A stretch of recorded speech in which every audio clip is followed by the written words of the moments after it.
divine. Oh, quelle bénie douce comme oh, mignon Jésus est mon ami. Amen. Notre merveilleux ami, c'est Jésus. Et nous l'aimons beaucoup. C'est pourquoi nous sommes ici. Amen.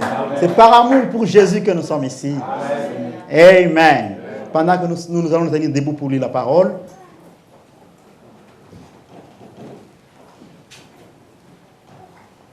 Nous lisons dans Job chapitre 39.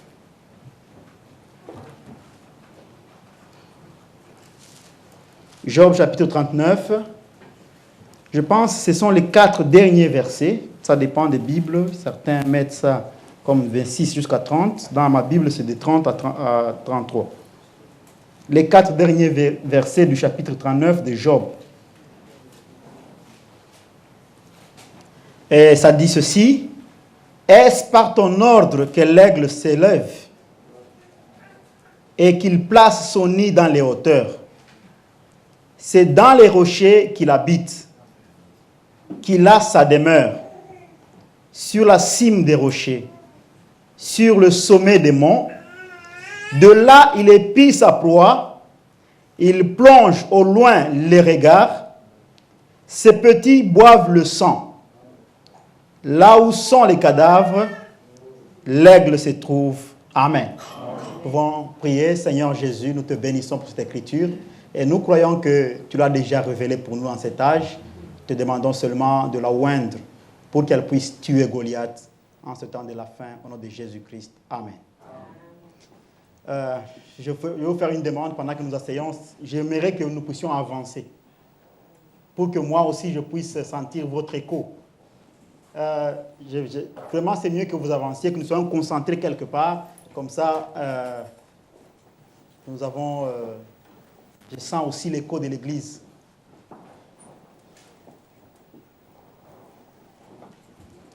Et nous voyons les amis jeunes mariés qui sont aussi avec nous ici.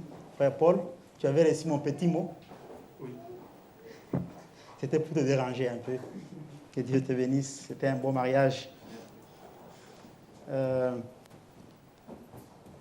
Ce soir, je voulais qu'on parle d'un petit sujet sur le septuple mystère de l'aigle. J'ai tiré l'inspiration du message que Frère Branham a prêché sur... quand il parle dans le message exposé du stage de l'Église, il parle de quand Jean a vu Jésus dans l'île de Patmos, alors qu'il s'est tourné pour regarder la voix qui lui parlait. D'ailleurs, Frère Branham dit, regardez, il voulait voir la voix. Alors il dit, quand il a vu c'était comme un homme. Il y avait comme un 7 mystères de la gloire de Jésus. Et c'est écrit dans le livre du stage de l'Église, le septuple mystère de sa gloire. Et moi, j'ai tiré l'inspiration de là pour dire le septuple mystère de l'aigle. Quand vous voyez bien dans cette écriture, prenez encore l'écriture dans la Bible, vous allez voir, Job parle de l'aigle. Ce n'est pas Job qui parle de l'aigle, c'est Dieu qui parle à Job et qui lui pose des questions. Si vous vous souvenez la fois passée quand on parlait de Job, et on a vu que Dieu est venu le visiter parce qu'il disait qu'il voulait voir Dieu. Alors, Dieu est venu le visiter et Dieu lui a posé des questions. Dieu lui a dit, c'est un terrain, je voudrais te parler. Et il lui a posé des questions. Et d'ailleurs, demain, Dieu voulant, j'aimerais qu'on puisse parler encore sur la suite de mon message que j'ai fait sur les 7 âges de Job. Je ferai la suite pour clôturer ce message. Et donc, j'aimerais que ce message soit bien enregistré parce que c'est la suite de l'autre qui est sur Internet. Aujourd'hui, donc, nous allons parler de Dieu qui pose des questions à Job, qui lui demande, Job, toi qui voulais me voir, alors maintenant, c'est un terrain pour que je te parle. Tu disais que tu avais des arguments pour moi, pour m'affronter. Tu disais que j'allais t'écouter. Maintenant, je veux que tu m'écoutes. Alors, il demande à Job, où étais-tu quand je faisais ceci? Où étais-tu quand je faisais cela? Où étais-tu? Alors, ici, il lui demande, est-ce que c'est par ton ordre que l'aigle s'envole? Est-ce qu'il place son nid dans les hauteurs? Est-ce que c'est toi qui lui as donné l'intelligence de faire cela? Et il habite dans le rocher. Et c'est là qu'il demeure, sur le sommet des montagnes. Et de là, il peut épier sa proie. Et il peut aller attraper la proie. jusqu'à donner à ses enfants du sang. Quelle est cette intelligence qui rend l'aigle différent des autres? Alors il demande à Job de lui répondre parce que Job était l'homme le plus sage du village. Il croyait qu'il connaissait tout. Alors Dieu lui dit, maintenant je vais te faire découvrir ce que tu ne connais pas. Et il lui a posé des questions. Maintenant voici quelques 7 éléments dont nous allons parler dans ce message, les septuples mystères de sa gloire. Donc les 7 éléments, ça sera, le premier, nous allons parler sur le rocher. L'aigle habitant dans le rocher. Deuxième élément, nous allons parler, c'est le nid de l'aigle qu'il construit dans les hauteurs. Et le troisième élément, c'est il le construit non pas dans les hauteurs, dans l'air, mais sur le sommet de la montagne. Donc le troisième élément sera le sommet de la montagne. Le quatrième élément, ça sera le regard de l'aigle, l'œil de l'aigle. Donc on a demandé à Job s'il connaît pourquoi l'œil de l'aigle doit être dans les hauteurs pour bien voir en bas. Et le cinquième élément, c'est l'ordre que l'aigle donne à son enfant pour s'envoler.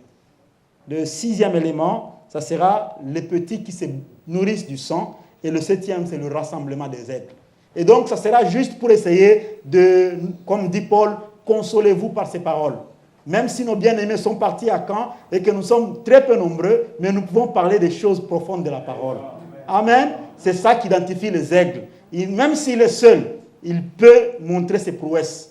Et donc, ce soir, nous allons aussi choisir un élément pour découvrir nos propres caractéristiques. Parce que Frère Branham me dit que le plus grand mystère de ce message, c'est connaître la divinité de Jésus-Christ. Mais quand tu as connu la divinité de Jésus-Christ, tu dois aussi connaître la divinité de l'épouse.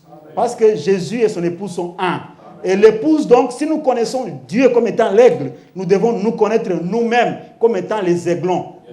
Et qu'est-ce qui fait de nous des aiglons? Quels sont ces éléments qui nous identifient aux aigles? Et nous allons lire une petite histoire que Frère Branham raconte dans le message Les aigles de Dieu, à la page 13.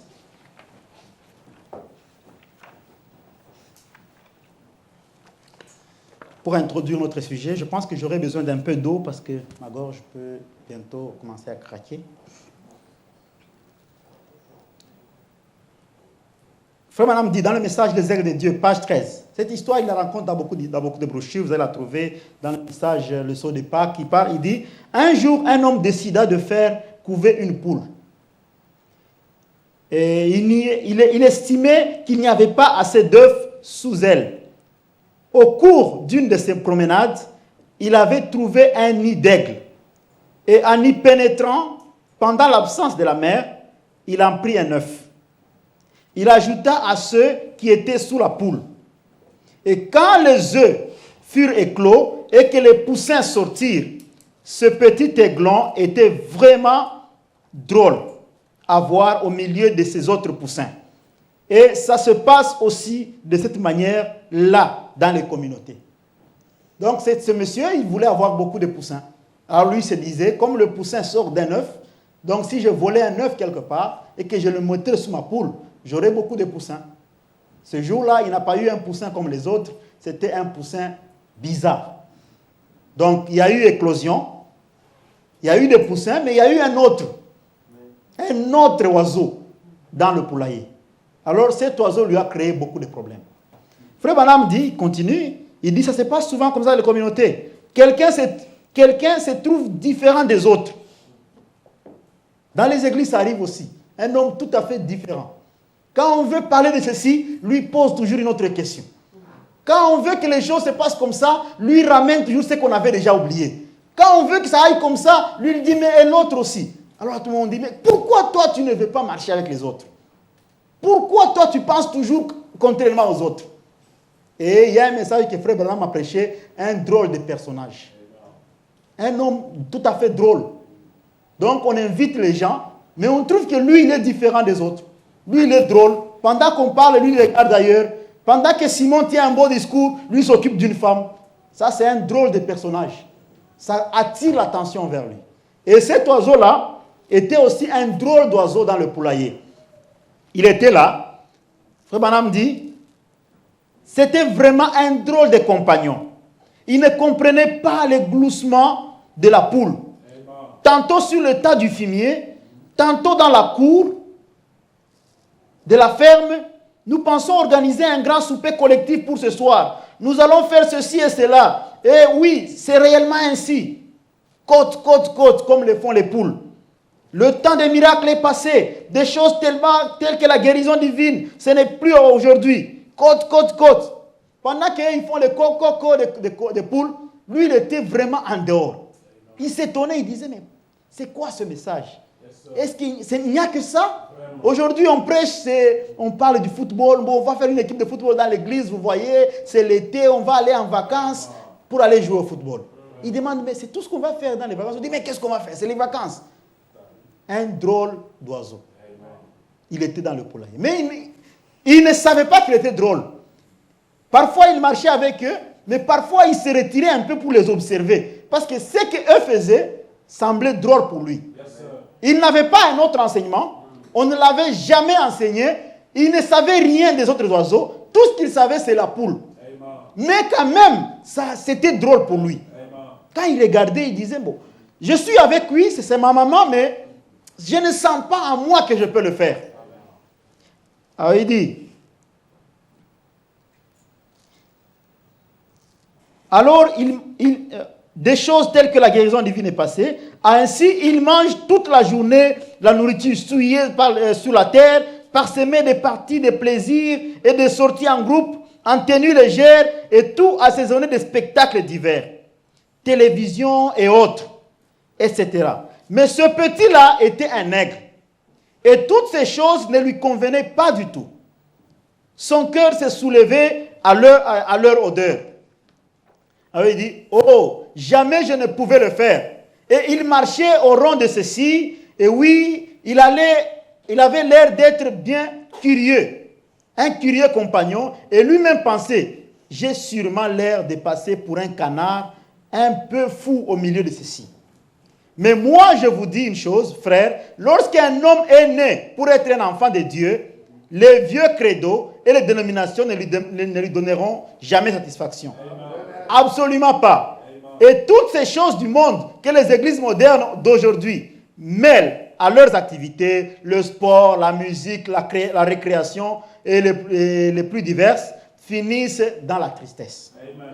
Car on se demande, où est Dieu dans tout cela? En effet, Dieu attristé, se retire de même en plus. Pour notre jeune compagnon, donc nous revenons à notre règle, les jours s'est succédé, tous pareils. Chacun regardait autour de lui, et la mère poule grattait de ci, de là, sitôt une chose déterrée, les voilà qui se précipitent tout autour pour manger. Oh, très bien, viens avec nous, joins-toi à nous. Mais lui, il était une personne séparée. Toute cette nourriture dégoûtante ne lui dit vraiment plus rien du tout. Or, voici qu'apparut un jour, Frère Branham dit, un jour, la mère aigle, sa maman, s'est souvint qu'elle avait perdu un œuf. Elle dit, mais si j'avais perdu un œuf, aujourd'hui, avec la période qui est passée, cet œuf doit être déjà éclos. Alors, cet aigle est passé maintenant à la recherche de l'œuf. Se disait, si je dois le chercher, s'il est encore un œuf, je ne le verrai pas. Mais s'il est déjà un aigle, je le verrai. Et ma seule façon de l'identifier, ça sera par quelques caractéristiques. Alors il dit, elle avait bien remarqué un jour qu'on lui avait volé un de ses œufs. Elle volait au-dessus du poulailler, regardant là-dedans, voyant l'un de ses petits, elle jeta son cri en s'exhalant. Oh mon enfant, tu n'es pas un poussin. Donc en volant au-dessus des poulaillers, il regarda quelque part, il vit un petit aiglon qui était différent des poussins. Et il dit, ça doit être mon enfant. Mais comment il va me reconnaître? Je dois lui dire quelque chose. Je dois lui transmettre un message. Alors il dit, toi mon enfant, toi tu n'es pas un poussin. Tu es à moi. Alors lorsqu'il entendit la voix, lorsque l'aiglon entendit la voix qui vient d'en haut, parce que vous savez, les coqs mangent toujours en regardant par terre. Mais lui, cette fois-ci, il entendit une voix qui vient d'en haut et qui parlait dans le poulailler. Amen. Donc c'était une voix différente qui s'adressait au poulailler. Et dans le poulailler, il y avait beaucoup de poussins. Donc chacun devait entendre quelque chose. Mais les autres, ça ne leur disait tout à fait rien. À la seule différence, que ça leur faisait peur. Vous savez, quand nous étions en Afrique, quand vous voyez un épervier qui passe, que fait les poussins? La maman essaie de les cacher. Parce qu'elle sait que cet épervier-là, c'est un rapace, il veut me voler. Alors quand l'aigle est passé, il a lancé son cri, la poule a entendu qu'on veut lui voler un poussin. Qu'est-ce qu'il a fait? C'est commencer à cacher les brebis. Non, n'écoutez pas tel, n'écoutez pas celui-là, venez ici, attention, il y a des fausses doctrines, il y a de ceci. Mais pour l'aiglon, il sentait que cela entrait tout droit dans son cœur. Alors voici maintenant les poussins qui commencent à venir. Ils viennent, ils se cachent sous les ailes de la poule et ils commencent à appeler. Hé toi, tu es notre frère, même si tu es gros, tu es de chez nous, viens ici. Mais lui il disait, bon, entre vos appels, parce qu'il entendait deux langages. Le langage des poussins avec qui il a grandi et un langage céleste, d'un nouvel être céleste qui l'appelait, qui lui disait tu es à moi, et les poussins disaient tu es à moi. C'est le dilemme de l'aiglon. Les poussins l'appellent, ils disent on va te voler. Cette maman-là nous la connaissons. Elle ne fait que manger les poussins. Demande aux voisins, ils vont te dire il a volé hier un poussin là-bas, il a volé un poussin là-bas, aujourd'hui il va te voler. Il était dans un dilemme. Alors il dit, il regarda en haut, voici enfin un son agréable à son oreille, car sa nature était celle d'un aigle. Alors il dit, mais comment pourrais-je sortir d'ici? Il demanda à sa maman. Il dit, si réellement, toi tu es ma mère, moi je suis ici, comment est-ce que moi je peux arriver là-bas? Parce que moi, je vis ici en bas. Toi, tu es en haut. J'aime bien ton son, j'aime bien comment tu me parles, je sens qu'on a quelque chose de commun. Mais on est quand même différents. Toi, tu es du ciel, moi, je suis de la terre. Alors, c'est là où commence la conversation entre la mère aigle et l'aiglon. Un message commence à passer. Souvenez-vous, quand le Seigneur Jésus-Christ vient à sa seconde venue, il lance un cri.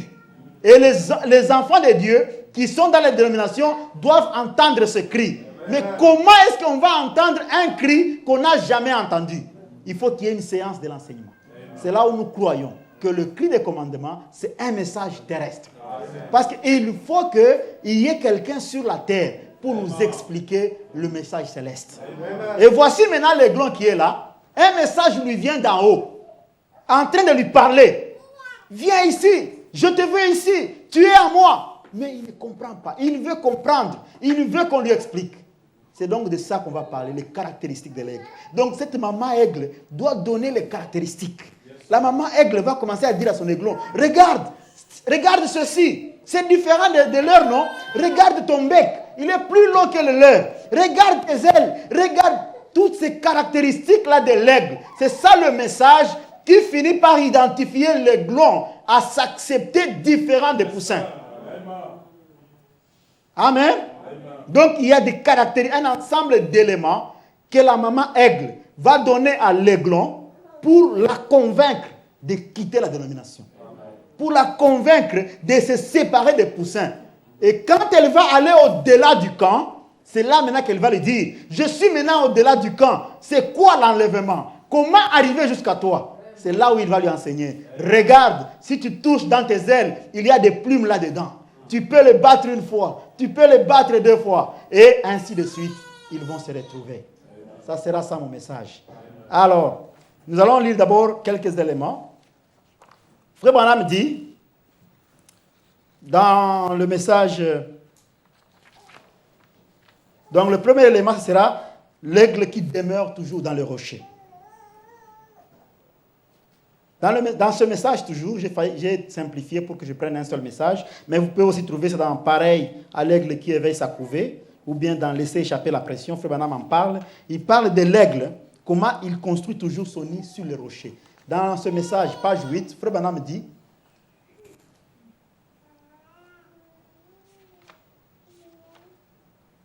il dit, la vieille mère aigle, lorsqu'elle s'apprête à construire son nid, s'en va toujours dans les rochers.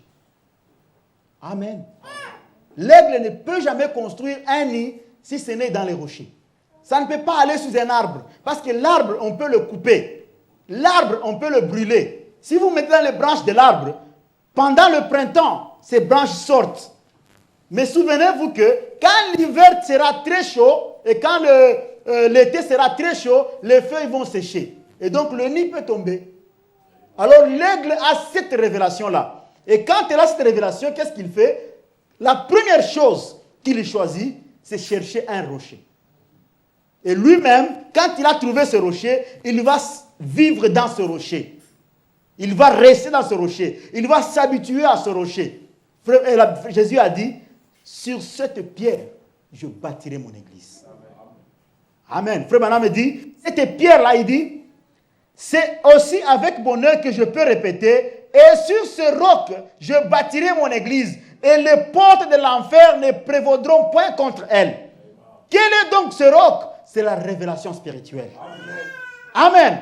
Frère Branham dit, quand une église doit commencer, elle doit toujours commencer par la parole, par la révélation. Un aigle commence sa vie sur le rocher. Avant d'amener son enfant sur le rocher, lui-même commence à s'habituer sur le rocher.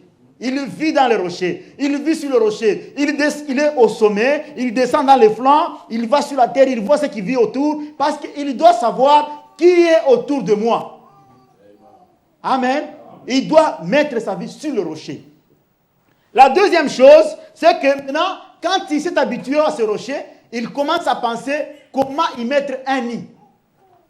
Pourquoi? Parce qu'il veut devenir maman. L'aigle veut devenir maman. Vous savez, Dieu aussi, notre Père, il était Elohim. Le Dieu qui vit par lui-même. Le tout suffisant. Il était là. Il avait tous les attributs en lui. Il pouvait... Tout était en lui. Puis un jour, il était Ella, Elohim. Du coup, il devint Jéhovah. Ça veut dire qu'il descend un peu. Il commence maintenant à penser aux enfants. Il devient Jéhovah qui signifie le Père avec ses enfants. Donc, il commence maintenant à penser à avoir des enfants.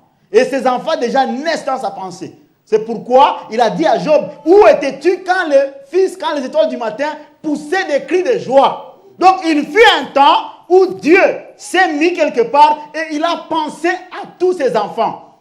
Et ces enfants-là étaient nés dans sa pensée. Et déjà dans sa pensée, les enfants commençaient à adorer. Amen. C'est pourquoi l'adoration que nous faisons aujourd'hui, ce n'est pas seulement aujourd'hui que nous adorons. Nous avions adoré dans l'éternité. Aujourd'hui, nous sommes seulement manifestés, mais nous avions adoré. Amen. Celui qui n'avait pas adoré, il va se fatiguer aujourd'hui. Mais celui qui avait adoré dans l'éternité, il est dans le passage de temps, il ne fait que se manifester de retour vers l'éternité. Amen. Donc quand Elohim devint Jéhovah, il eut ses enfants dans ses pensées. Frère Branham dit dans le message, question-réponse sur la Genèse, il dit, je peux voir le petit Jésus à la porte de son père. Quand il sut que tout tournera autour de lui, il pouvait danser à la porte de son père. Amen. Ça, c'est la complète rédemption en Elohim dans la joie. Tout le monde était dans la joie. Tout le monde adorait. Quand on disait à chacun ce qu'il sera, quand on a dit à Adam, toi tu iras le premier, tu seras là-bas et Ève ira avec toi. Et quand il sera avec toi là-bas, même, ce n'est même pas Ève on n'a pas dit à Ève. Ève a dit, moi j'irai avec lui. Alors j'irai avec lui. Je veux jouer le rôle de sa femme. Lui aussi dit, bon, moi je serai Adam. Ah, il était content. Je serai le gouverneur de la terre. Je vais commencer à diriger les choses. Dieu serait ceci. Il était content. On lui dit, mais quand même, tu vas tomber. Il dit, ah, bon, ça va. Je vais tomber. Mais quand même, je serai le gouverneur. Ève aussi, on lui dit, mais c'est toi, ça passera par toi. Et après, ainsi de suite. Et après, Moïse vint. On dit, toi, Moïse, c'est toi qui seras tel. Tu naîtras en Égypte, mais tu amèneras les gens ici. Mais écoute, Moïse, c'est toi qui écriras toute l'histoire de la Bible. Donc, en ton temps, tu pourras voir ce qu'Adam a fait. Il dit, c'est vrai. Il a commencé aussi à adorer. Et Élie est venu. Et Jésus est venu. Après Jésus, enfin vint Branham. Et on dit à Branham, regarde ce que tu feras. Toi, tu écriras même ce qui était avant le commencement. Amen. Alors Branham me disait, vraiment ça c'est la grâce de Dieu. Et nous étions là. On a dit, bon, vous irez dans quelle période? Il a dit, moi j'irai dans la période de Branham. Moi j'irai dans tel. Et Branham dit, s'il y avait un moment où je préférerais vivre vraiment, c'est le temps de la fin. Amen. Et nous étions là contents de savoir qu'on vivra avec Branham, qu'on aura son message. Surtout qu'on le comprendra mieux. Parce que Branham, à son temps, les gens ne comprenaient pas ce qu'il disait.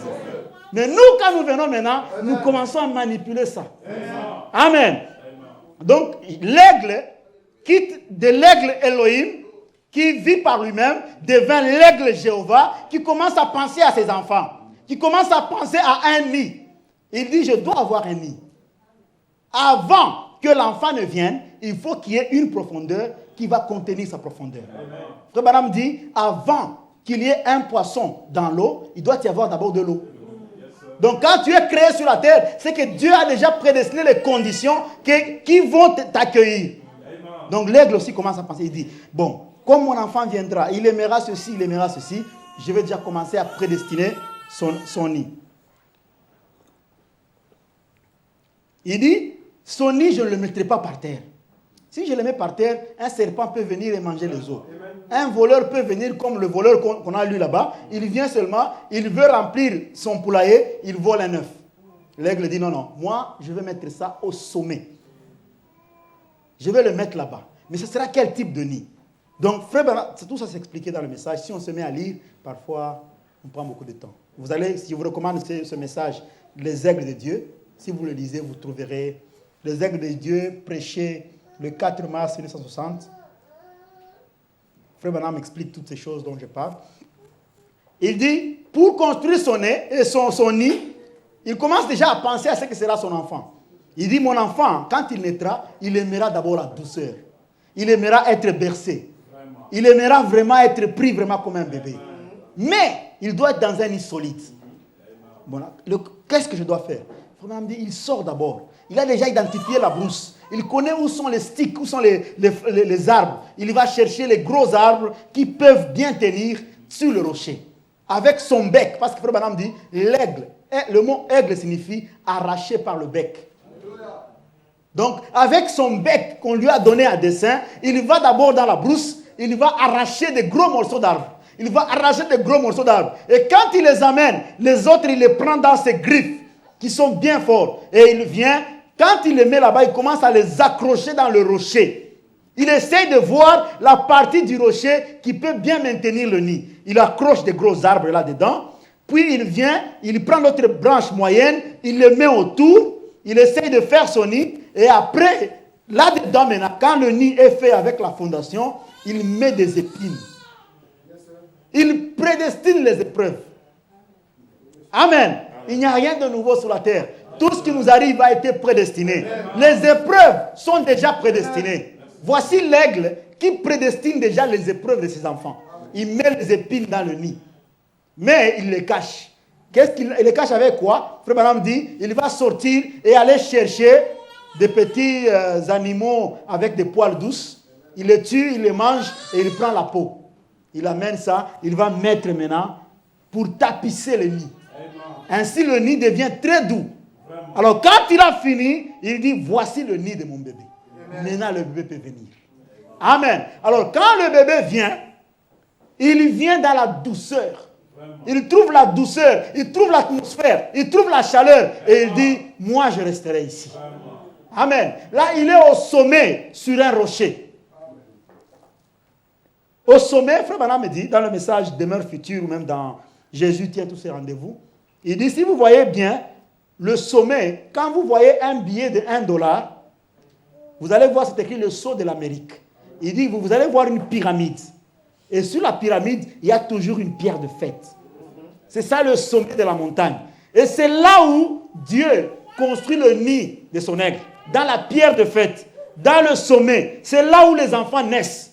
Quand les enfants naissent en bas, ils seront secoués. Mais quand l'enfant naît déjà dans la pierre de fête, dans les mystères révélés, cet enfant-là, il naît déjà avec l'amour divin. Amen. Nous avions longtemps prêché les faussetés. On doit d'abord commencer avec la foi en train de monter. Non. Déjà quand vous naissez dans l'amour divin. Amen. Vous naissez déjà un aigle. Vous naissez déjà avec tout cela en vous. Cela va seulement se manifester. L'amour de Dieu ne vient pas entrer en vous. L'amour de Dieu sort de vous. Amen. Quand Frère Branham est né sur la montagne, il dit que la constellation des anges est sortie de lui. Amen. Vous savez, quand il est né, la colonne de feu est née et est venue en lui à la naissance. Donc cette colonne de feu était en lui. Elle n'est pas venue entrer, elle sortait de lui. Amen, c'est un peu dur, mais c'est comme ça. Frère Branham dit, j'ai voilé cette colonne de feu tout ce temps depuis ma naissance. Amen. Il est né et la colonne de feu était en lui. C'est pourquoi les louches-gorges sont venus chanter.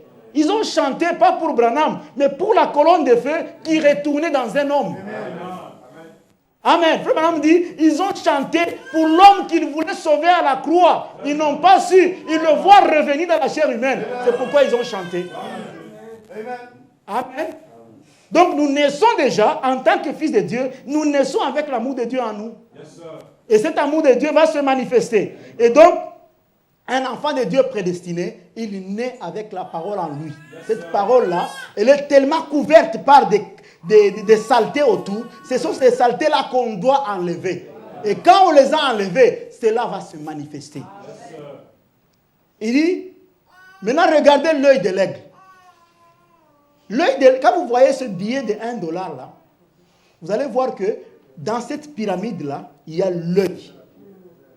Dans la pierre de fête, il y a l'œil. C'est l'œil de Dieu. C'est pourquoi David a dit, où fuirai-je, Seigneur? Où irai-je? Sous les eaux, tu es là. Amen. Quand je vais dans le bois, tu es là. Partout, tu me vois. Ton œil est partout. Et cet œil-là, la seule façon d'être à la fois partout, c'est d'être très haut. Amen. C'est pourquoi il est sur la montagne, sur la pierre de fête, et de là, il peut tout voir. Et Frère Branham me dit, l'aigle, quand il est sur terre, il ne voit presque pas. Il doit monter très haut. Et c'est quand il arrive très haut qu'il peut différencier l'aiguille dans le sable. Amen. Il dit, un vautour ne peut jamais faire ça. Un vautour, quand il commence à voler, il arrive quelque part, il se désintègre. Mais l'aigle, lui, c'est plus il vole, plus il se sent bien, plus il voit encore davantage, plus il voit encore davantage. Et il vole, et il vole, et il vole. Et à un moment donné, il se dit, je me sens bien. C'est pourquoi vous voyez les églises du message, souvent on nous condamne, mais pourquoi vous parlez de mystères, vous parlez des choses? Plus on en parle, plus on devient saint, plus on quitte la terre, plus à un moment donné, on se sent qu'on est tellement dans les lieux célestes en Jésus-Christ. Amen. Donc, dans le message, l'aigle dans son nid, Frère Branham parle de l'œil de l'aigle. Maintenant, le 5e point, c'est comment il vole par la commande. Frère Branham dit dans ce message, les aigles de Dieu, il dit, je suis allé un jour dans la brousse. Je voulais aller loin de la souillure du monde pour aller adorer. Il dit, j'adorais tellement, j'ai vu l'ours qui chantait, j'ai adoré. J'étais comme un fou. Puis du coup, j'ai vu un écureuil qui faisait du bruit, qui dérangeait beaucoup. Alors j'ai dit à l'écureuil, oh, tu sais que ton créateur, qui est aussi mon Dieu, c'est lui que j'adore, je ne suis pas en train de te déranger. Et puis il dit, à un moment, j'ai vu que cet écureuil ne s'occupait pas de moi. Ce n'était pas moi qui le dérangeais. Puis quand j'ai regardé là où il était, j'ai vu qu'il était en train de regarder dans une autre direction. Quand je suivais la direction où il regardait, il y avait un aigle. Il dit, j'ai compris que l'écureuil se considère toujours comme étant le gardien de la forêt. Alors il voyait que l'aigle approchait de là où il est, il essayait d'avertir tout le monde. Maintenant il dit, chose étonnante, quand j'ai vu cet aigle, l'aigle est venu se poser tout près de moi. Alors il dit, dis donc camarade, sais-tu que je pourrais te tuer? Tu sais, j'ai mon fusil. Mon fusil est là. Je pourrais t'envoyer un coup de feu. Il ne fit que me regarder un peu plus. Et je remarquai qu'il remuait juste un peu ses ailes. Alors je dis, je vois maintenant la raison pour laquelle tu n'es pas effrayé. C'est parce que Dieu t'a donné 2 ailes. 2 ailes. Et tu sais très bien que tu pourrais t'élever jusqu'à cette hauteur futée là-bas avant que j'aie pu toucher mon fusil. Amen. Il était tellement fier de lui, il est venu près de Branham le regarder. Branham dit, je peux te tuer. Il s'en fout. Il dit, après Branham, quand il regardait, il dit, parce que tu as 2 ailes, c'est pourquoi tu es fier de toi-même. Tu sais que le temps que je prenne mon fusil, tu vas disparaître. Frère Branham il dit, et je pensais, si on arrive à croire que des ailes sont un don de Dieu pour échapper au dragon, à combien plus forte raison l'Église devait-elle penser que l'Esprit, qui est un don de Dieu, le Saint-Esprit au milieu de nous, peut nous emporter loin de ces choses étrangères. Amen. Il dit, si l'aigle sait que les deux ailes qu'il a peut lui faire éviter tous les dangers. Même si le dragon vient et chasse les eaux contre lui, il sait qu'en 1 seconde, il sera déjà parti. Il dit, c'est ça qui le rend très fier de lui-même. Si l'aigle sait cela, et combien nous on devait le savoir, combien nous on devait être fiers de l'Esprit de Dieu qui est en nous. On va demander à Frère Branham, mais qu'est-ce que les ailes de l'aigle, Frère Branham? Dans le message, la sémence de discorde, Frère Branham dit, maintenant nous voyons, paragraphe 75, maintenant nous voyons que Dieu a été très miséricordieux envers Moïse, là-bas dans la mer morte, ou plutôt dans la mer rouge. Là-bas, ensuite, il a dit, dans Exode, chapitre 19, verset 4, il a dit, je vous ai porté sur les ailes d'aigle, amené vers moi, porté sur les ailes d'aigle, et je vous ai amené vers moi. Il y a aussi d'autres hommes au milieu de la mer qui essayaient d'imiter. Mais qu'en était-il? Il les a portés sur les ailes d'aigle. Or, Dieu compare toujours ses prophètes à des aigles. Qu'est-ce que c'est? Moïse était son messager. Il suivait Moïse. Et c'était ça, les ailes de l'aigle qui les portaient. Tant que le peuple d'Israël suivait Moïse, c'était ça, les ailes de l'aigle qui les portaient. Donc pour nous en ces temps, les ailes de l'aigle que nous avons, c'est William Branham. Amen. Il dit, parce qu'il avait le message de Dieu avec lui. Et c'est ce que les gens suivaient. En suivant Moïse, avec son message de délivrance, c'était Dieu qu'ils suivaient. Et la Bible dit, ils ne périrent pas avec ceux qui n'ont pas cru. En effet, Dieu a été riche en miséricorde envers eux parce qu'ils suivaient ses commandements. Dieu veut que nous suivions ses commandements. Il dit, paragraphe 157, il dit, qu'est-ce que c'était les ailes de l'aigle? Jésus a dit, dans Luc 17, 30, qu'au jour qui serait comme ceux de l'autre, même situation, avant que le monde des nations soit brûlé, il a dit que le Fils de l'homme se révélerait en ce jour-là. Il a fait la promesse. Malachie 4 nous a promis, ce serait dit, qu'un messager sortirait, qui ramènerait les gens au message original de la Pentecôte, avec les mêmes bénédictions qu'ils avaient reçues le jour. Qu'est-ce que c'est? C'est un aigle avec ses 2 ailes. Amen. Le ministère du Fils de l'homme, Dieu dans la chair humaine pour nous, ce sont les 2 ailes de l'aigle. Parce que si vous lisez dans Apocalypse, chapitre 12, verset 4, verset 14. Apocalypse chapitre 12, verset 14.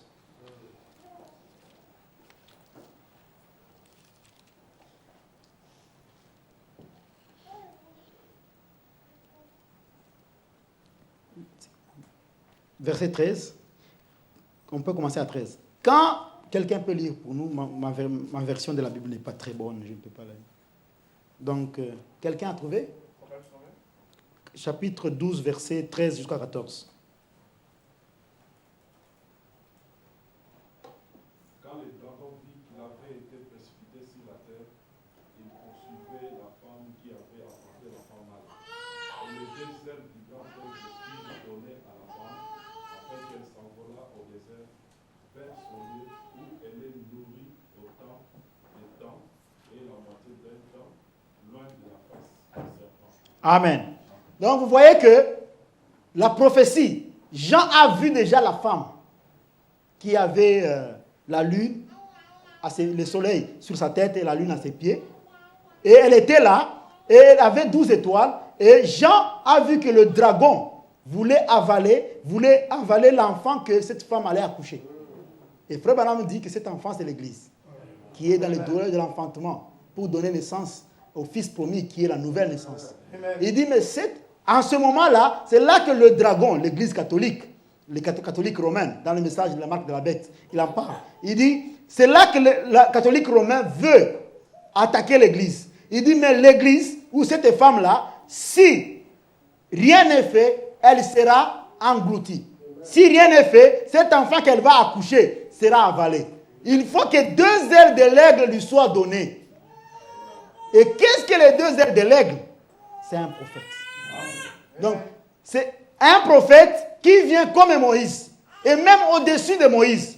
Parce que Dieu a dit à Abraham, toi tu n'es pas comme les autres. Toi tu n'es pas comme les autres. Je ne dois pas te pousser pour faire des choses. Dans le message Debout dans la brèche, il dit, pourquoi tu veux que je te pousse? Toi tu n'es pas comme les autres. Tu as reçu de plus grands dons, plus que eux. Moïse devait soulever le sable pour créer les mouches. Mais toi, du néant, tu produis les écureuils. Amen. C'est un plus que Moïse qu'on a reçu. Et c'est celui-là, les 2 ailes de l'aigle que nous avons. C'est lui qui nous amène dans l'enlèvement. C'est pourquoi, dans le 3e exode, on ne voit rien d'autre. C'est lui et la colonne de feu. Et l'exode est fait. Amen. Alors, Frère Branham dit, donc ça c'était le 5e élément. Le 6e élément, Dieu dit à Job, est-ce que tu sais pourquoi les enfants de l'aigle, tu sais pourquoi ils se nourrissent du sang? Les aiglons. Alors que Paul a dit dans la Bible, quand j'étais bébé, je me nourrissais du lait. Mais nous, on arrive du temps de la fin, on veut nous amener aussi le lait. Non, écoutez, on commence par le lait, on va commencer par le lait. Mais on va dans la Bible, on dit, non, mais les aigles ne commencent pas par le lait. Les aigles commencent déjà par le sang dans l'enfance. Donc même quand on est dans la communion à la maison, ce n'est pas là qu'on parle du lait. Là aussi, on parle des choses profondes de la parole. Même où qu'on soit, même partout, on parle des choses profondes de la parole. Alors, il dit ceci. Frère Branham dit dans le message, question et réponse. C'est la question et réponse de 1963, donc du 28 août 1964. 64, c'est pas 63. Question 239. Frère Branham dit ceci. Matthieu 24, 28. Cette personne poursuit. Elle n'a pas signé si elle l'a fait. Je vous demande pardon. Je ne citerai pas leur nom parce que ce n'est pas nécessaire. Vous voyez? Matthieu 24, 28. En quelque lieu que soit le cadavre, là s'assembleront les aigles. Alors Frère Branham pose une question. Qui est le cadavre et qui sont les aigles? Amen. C'est pourquoi ce message est puissant. Il n'y a rien de hasard. Personne ne peut interpréter. Frère Tim me dit toujours, j'aime les définitions. Et Branham donne toujours des définitions des choses. Il dit, qui est le cadavre et qui sont les aigles?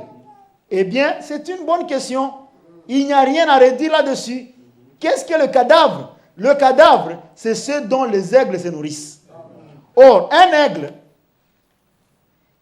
est considéré dans la Bible comme étant un prophète. Un prophète est un aigle. Dieu s'appelle un aigle. Et nous sommes alors des aiglons. Nous le croyons. Amen. Vous voyez? Et qu'est-ce que le cadavre dont on se nourrit? C'est la parole. Où que soit la parole, la véritable nature de l'oiseau se révélera. Amen. Voyez-vous? L'aigle aime la viande fraîche. Amen. Parce que quand on dit le cadavre, on peut penser que c'est même un vieux cadavre et là on va l'amener. Non, non. Luther avait son cadavre. Wesley avait son cadavre. Les Pentecôtes avaient des cadavres. Leurs cadavres, si vous les gardez après 3 jours, ils pourrissent. Amen. Parce que le jour de Luther, c'est 1 jour. Wesley, 2 jours. Pentecôte, 3 jours. Vous nous amenez cette histoire-là, c'est déjà pourri. La mort est dans le pot. Amen. Vous dites, je prêche la parole. Mais ça, c'est la mort. Ça ne produira jamais la vie. C'est déjà pourri. Ce sont des vieux lapins pourris. Amen. Nous devons mettre le fusil vers notre message, notre parole. Il dit c'est la viande fraîche. Alors il dit, ce n'est pas ce que Moïse a fait, ni ce que quelqu'un d'autre a fait, ni Sankara, Knox, Calvin ont fait, mais ce qui se fait maintenant. La viande qui est tuée pour ce jour. Et c'est la partie de Christ qui est morte afin que cette parole soit manifestée. C'est ce dont ils se nourrissent. Comprenez-vous cela? Amen. Donc les aiglons, déjà quand ils naissent, il n'y a pas à dire non, on va commencer par la sanctification, frère.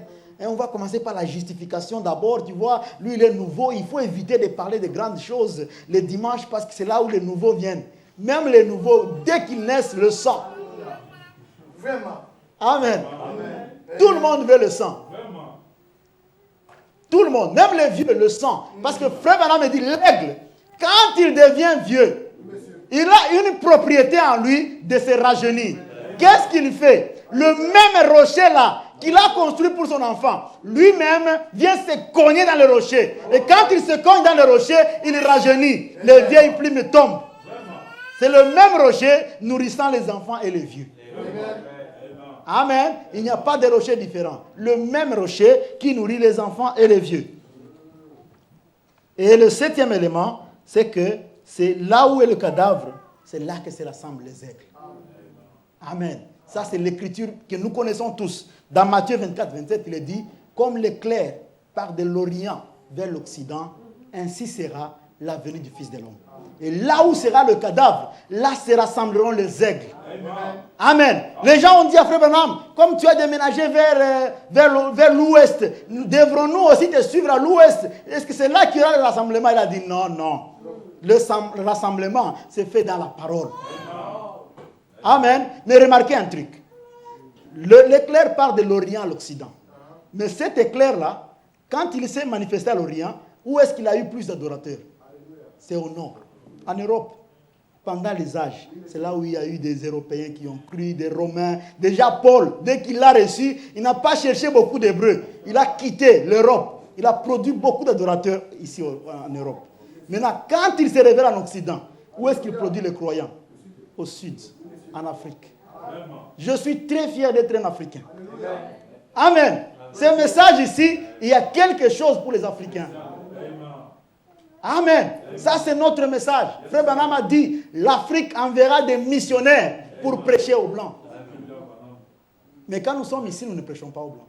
Donc, vous devez, quand vous sortez d'ici, essayez de faire quelque chose pour accomplir cette écriture de William Branham. Le fait de venir chaque jour, entrer, sortir, vous n'accomplissez pas la prophétie. Si vous avez un voisin, c'est comme me disait Frère Patrick, il me disait, quand je vois seulement, on était avec lui et une autre sœur de Hollande, qui elle, tout ce qu'elle fait dans le métro, c'est aller prendre des brochures et donner aux Blancs. Donc des brochures en hollandais. Quand il voit, elle lui donne une brochure. Quand il refuse, c'est son affaire. Alors, on discutait, Frère Patrick a dit, non, s'il y aura des vierges folles, c'est parce que nous, on ne leur a pas présenté le message. Pour diminuer la liste des vierges folles, il faut seulement donner les brochures. Donc, tu vois un blanc, tu lui donnes une brochure. Il refuse le non rayé. Le non rayé. Amen. Donc, il y a quelque chose que nous devons faire pour nos amis. Donc, nous ne sommes pas là pour venir seulement nous mettre là et commencer à... Samedi, on vient, on rentre. Dimanche, on vient, on rentre. Non. Frère Branham a dit, l'Afrique enverra des missionnaires en Europe et en Amérique. Et souvenez-vous d'un immigré noir qui s'est retrouvé dans la première venue de Jésus. C'était Simon de Cyrène. C'était un immigré libyen qui s'est retrouvé sous l'influence des Romains, tout, il se retrouve là-bas. Et comme nous sommes nés comme des esclaves toute notre vie, Jésus souffrait, on ne pouvait pas donner sa croix à quelqu'un d'autre. Jamais. Un blanc ne peut pas donner le travail à un autre blanc. Tu ne peux pas rendre esclave ton frère. Mais du coup, ils ont vu un noir qui venait du champ. C'est le seul qui pouvait être esclave. Le seul. C'est pourquoi vous le verrez dans les métros ou dans les chemins. Quand il est perdu, il ne demande jamais à son frère. Il va venir vers toi. Mon frère, est-ce que tu peux me montrer? Ça, tu fais ton travail. Tu es fils de Simon de Cyrène. Maintenant, remarquez, Simon de Cyrène a rendu ce service. Et quand il a fini, bon, tout est parti. Frère Branham, quand il vient, il trouve un noir. Il commence à prier pour le noir. Il dit, Seigneur, souviens-toi un jour, Simon de Cyrène a porté ta croix. Celui-ci est le fils de Simon de Cyrène. T'en souviens-tu? Amen. Donc, depuis ce moment-là, nous accomplissons encore le travail de Simon de Cyrène. Quand on te pose une question, peux-tu me montrer où est le métro? Peux-tu me montrer ceci? Quelle heure est-il? Ne dis pas, je suis pressé. Moi, non. Souviens-toi de ton travail. Mon père Simon de Cyrène a fait ce travail. Moi aussi, je le ferai. Parce que c'est ça qui nous a amené notre bénédiction. Dès qu'il a pris la croix, voici qu'à la seconde venue maintenant, c'est nous qui avons ce message. C'est nous qui avons la charge. Continuons un peu sur les aigles. Alors, Frère Branham me dit, non, la Bible dit, dans le message, dans la Bible, dans Apocalypse chapitre 4, verset 7, bientôt on va terminer. Dans Apocalypse chapitre 4, verset 7, on parle de l'aigle.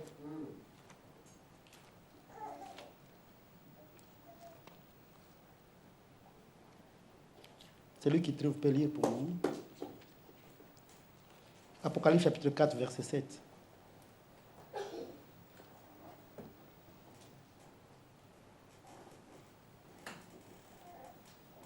Chapitre 4, verset 7.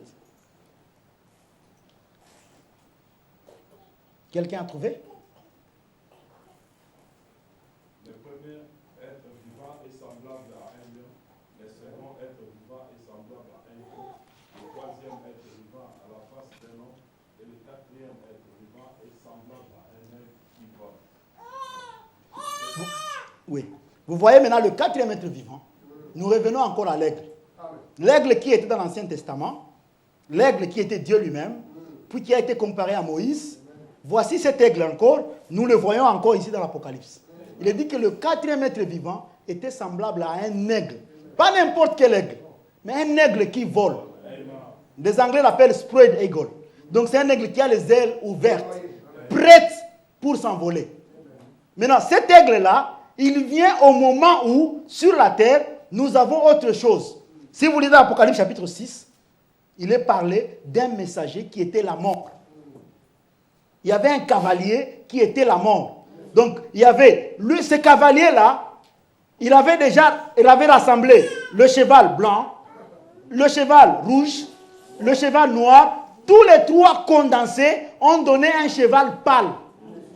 C'est pourquoi on l'appelle la mort. Et le séjour de mort le suivait. Maintenant, Frère Branham dit, le pâle, c'est une couleur trompeuse. Donc, parce qu'on ne sait pas si on est dans l'église ou on est dans le monde.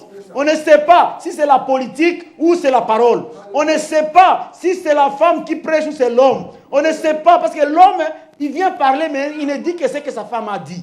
On ne comprend pas. C'est l'homme ou c'est la femme. Donc, quand on ne comprend pas à ce moment-là, on ne voit pas clair, il faut un aide.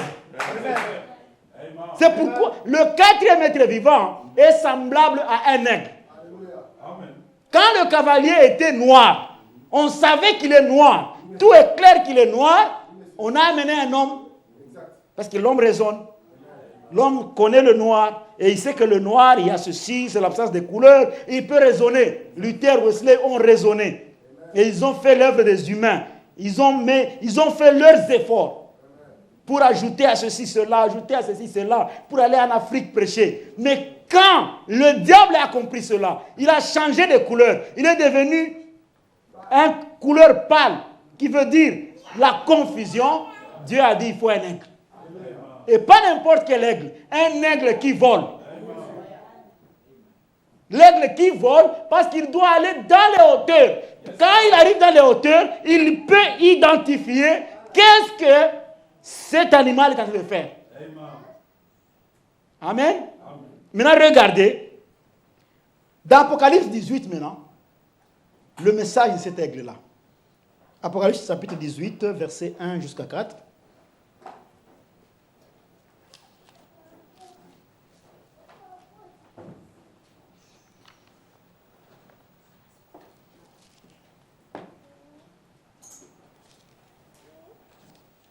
Il dit, chapitre 18, il dit, un grand signe apparut dans le ciel, une femme revêtue du soleil, non, 18, pas 12, 18.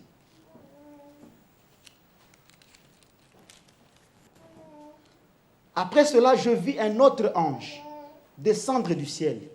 Il avait un grand pouvoir et sa splendeur illumina la terre entière. Il cria avec force. Elle est tombée, Babylone la grande. Maintenant, c'est un lieu habité par des démons, un refuge pour toutes sortes d'esprits mauvais. C'est là que vivent toutes sortes d'oiseaux, d'animaux impurs et répugnants. Toutes les nations ont bu de vin de sa furieuse immortalité. Les rois de la terre se sont livrés à l'immortalité avec elle, et les marchands de la terre se sont enrichis de son luxure. Puis j'entendis une autre voix qui disait du ciel, sortez du milieu d'elle, mon peuple, afin de ne pas être complice de ses péchés et de ne pas subir avec elle les fléaux qui vont la frapper. Amen. Donc, ça, vous voyez maintenant, l'aigle là qui sort d'Apocalypse 4, il a un message. Il vole, parce que souvenez-vous, l'aigle qui est venu chercher sa maman, son enfant, qui est venu chercher l'aiglon, il devait avoir un message. Il devait parler à l'aiglon. Il devait lui dire quelque chose. Et voici Apocalypse 18, maintenant le message de l'aigle. Frère Branham dit que cet ange d'Apocalypse 18, c'est Élie de la fin. Hein? Quand il vient sur la terre, il parle un message, il prêche un message dans Apocalypse chapitre 18, verset 2. C'est lui qui crie, sortez du milieu d'elle. Et dans Apocalypse chapitre 4, il dit, c'est son écho à lui qui se fait sentir dans le ciel. Alors, donc quand il crie, quand il vole, comme il est l'aigle qui vole, il a un message. Il dit à son aiglon, sors du milieu d'elle. Sortez du milieu d'elle. Babylone la grande est tombée. Elle est devenue repère d'oiseaux impurs. Sortez du milieu d'elle. C'est ça le message du dernier aigle. Il appelle son enfant. Il lui dit, écoute, tu as les ailes comme moi. Tu as ceci comme moi. Tu as un bec comme moi. J'ai fait ta demeure dans le rocher. J'ai construit ton nid là-bas. Il est bien fixe. Il est comme ça. Il est comme ça. Et regarde, je t'ai aussi préparé du sang que tu vas boire. Quand son enfant a entendu le sang, directement il a eu soif. Il a dit, c'est vrai. Moi, je suis en train de manger des insectes ici, avec des poussins. Je ne fais que gratter la tête. Il a dit, non, il n'y a rien de tout cela. Là, chez nous, il y a beaucoup à manger. Jésus a dit, dans la demeure de mon Père, il y a beaucoup de choses. Dans le palais de mon Père, il y a beaucoup de demeures. Et j'aimerais que vous y soyez aussi. Alors, c'était ça le message que l'aigle donnait à l'aiglon.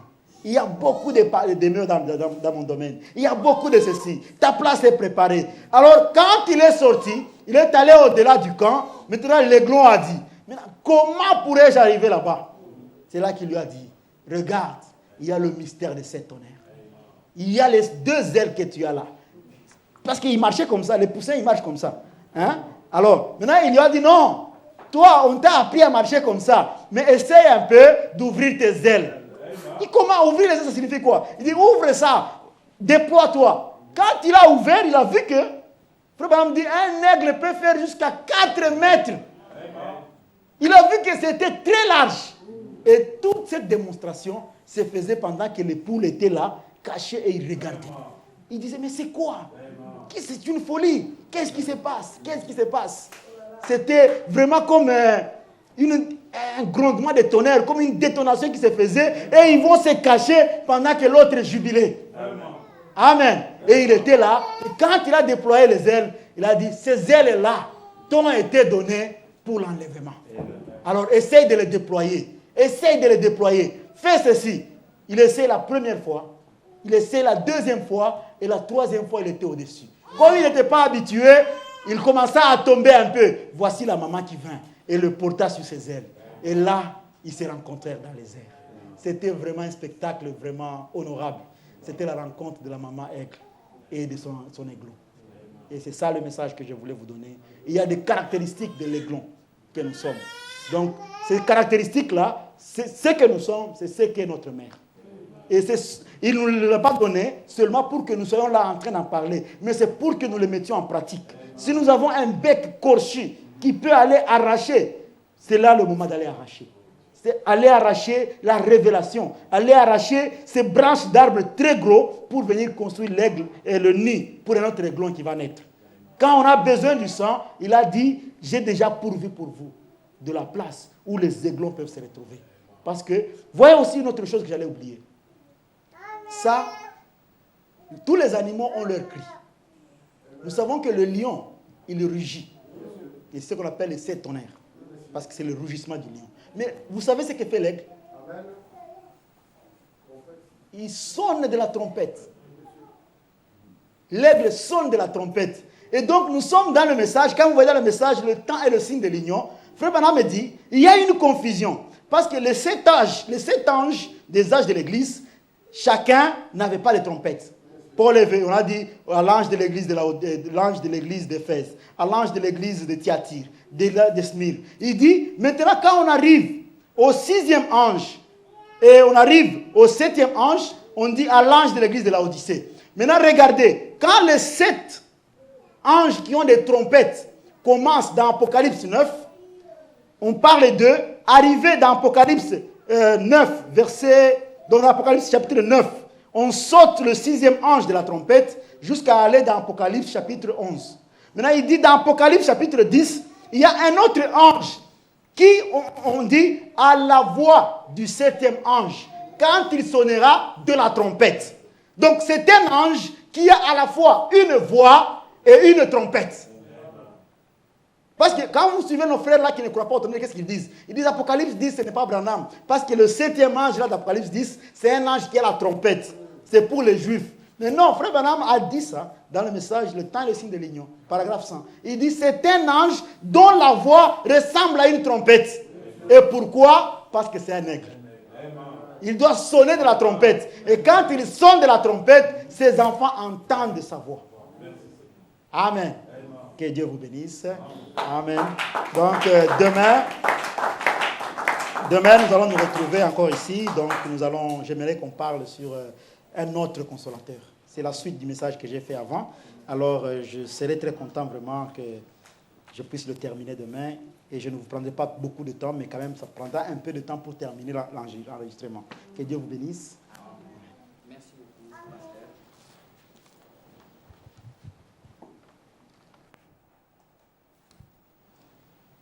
D'accord. Merci, pasteur Paulin, pour cette parole. Bien aimés, nous sommes arrivés à la fin de notre réunion. Si nous pouvons consacrer juste quelques minutes dans la prière avant qu'on se sépare. Que chacun se consacre juste pour quelques minutes avant de partir. Éternel Dieu, notre Père, tu es grand, tu es merveilleux, tu es si merveilleux pour nous, Père Tout-Puissant. Père, quand nous voyons et nous entendons ces mystères de l'aigle, Seigneur Dieu Tout-Puissant, c'est vrai, ce sont des choses qui nous concernent, c'est ce que nous sommes, Seigneur. Et c'est de cela que nous sommes constitués, Père de bonté, de grâce et de miséricorde. Ces choses dont nous venons d'entendre, Seigneur, cela se trouve en nous. Et si, Seigneur, tu l'as parlé, Père éternel, c'est juste pour le réveiller en nous, nous apprendre encore de nouveau à reconnaître notre position, avoir des capacités que nous avons et vivre cette vie des aiglons, car c'est la vie, Seigneur, que tu as mis en nous. Père de gloire, merci pour cette opportunité que nous avions eue de bénéficier, Seigneur Dieu Tout-Puissant, c'est là. Et nous remettons l'homme de Dieu, le pasteur Paulin qui vient de nous parler, Seigneur. Il a vidé son sac, mais Dieu, nous te demandons, Père de gloire, de pouvoir les remplir davantage. Parce que demain, nous viendrons, Père de gloire, encore en ce lieu, pour attendre de ta part, Seigneur, une parole qui bénira nos âmes. Car tu as dit dans ta parole que l'homme ne vivra pas du pain seulement, mais il vivra de toute parole qui sortira de ta bouche. Père de gloire, inspire-lui, Seigneur, davantage, alors qu'il ira se reposer et que chacun de nous va rentrer, Seigneur Dieu Tout-Puissant, chez lui.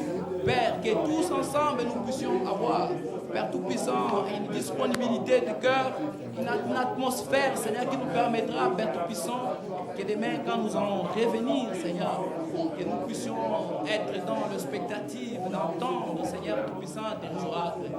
Merci pour cela, Père. Reçois la gloire.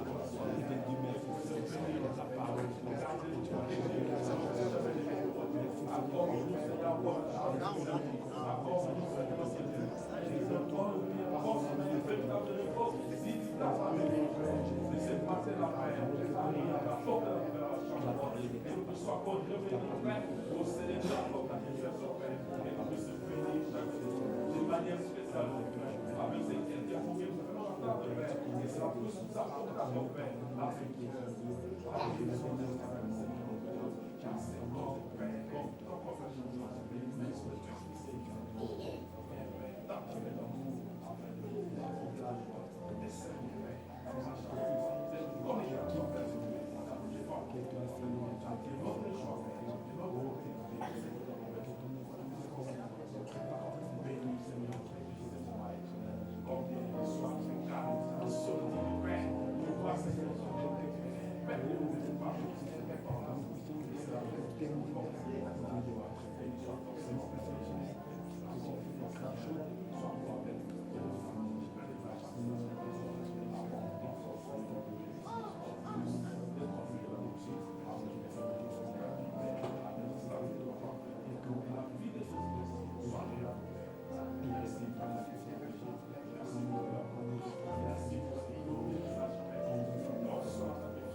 Oui, merci notre Dieu. C'est les seuls mots, Seigneur, qui nous restent. Père, quand nous pouvons voir, Seigneur Dieu Tout-Puissant, ces grands plans de la rédemption, combien, Seigneur Dieu, tu nous as fait, Tout-Puissant, transiter sur cette terre comme des petits aiglons perdus, Seigneur, dans les tombes dénominationnelles, volés même, Seigneur Tout-Puissant, par la mère Poule. Et voir que, Seigneur Tout-Puissant, des années, durant le 7 âge de l'Église, Seigneur, après, oh Dieu Tout-Puissant, à la fin du temps, tu as pensé à cet œuf que tu avais laissé, qui a été volé par la mère Poule. Seigneur, tu as déployé des moyens, des mécanismes, Seigneur, pour venir nous chercher. Et Père, maintenant, tu nous as retrouvés par le son de la trompette qui, ô Dieu Tout-Puissant, a trompetté dans ce dernier jour. Et Père bien-aimé, nous avions entendu, Seigneur, nos noms être appelés. Nous avions entendu la voix de notre Créateur. Nous avions entendu, Seigneur Dieu Tout-Puissant, une profondeur nous appelant, Père Tout-Puissant. Père, raison pour laquelle aujourd'hui nous sommes appelés les aigles de Dieu et nous sommes venus autour de ces cadavres, Seigneur Dieu Tout-Puissant, de ces corps qui est, Père, le corps mystique de notre Seigneur Jésus-Christ, la parole et le message de l'heure. Père, nous te remercions pour toutes les choses et pour ces rappels et surtout, Seigneur, pour les caractéristiques que tu as mis en nous, Seigneur, qu'il arrive des fois que nous oublions, Seigneur. Nous sommes ces aigles qui doivent voler plus haut et qui doivent avoir une vie différente, Seigneur, d'autres oiseaux. Père de gloire, laisse que cette parole qui vient de sortir, Seigneur, de ta bouche, au travers, Seigneur, de ton serviteur, que cela puisse trouver une très bonne place dans nos âmes et dans notre vie, que nous puissions la ruminer nuit et jour, Seigneur, et que Père Tout-Puissant, que cela, ô Dieu, sorte de l'écriture, sorte des brochures et devienne, Seigneur, notre vie. Père, nous te sommes infiniment reconnaissants, Seigneur, pour cet amour et pour ces plans que tu as tracés jusqu'à nous, Seigneur. C'est ainsi, Père de gloire, maintenant que nous sommes arrivés à la fin de notre réunion, notre Dieu, ce n'est pas fini, Seigneur, Père Tout-Puissant. Nous croyons, Père bien-aimé, Tout-Puissant, Créateur de la terre, que tu nous garderas, Seigneur, jusqu'à ce que nous arriverons demain. Et si cela est réellement ta volonté, Père, nous nous retrouverons de nouveau en ces lieux.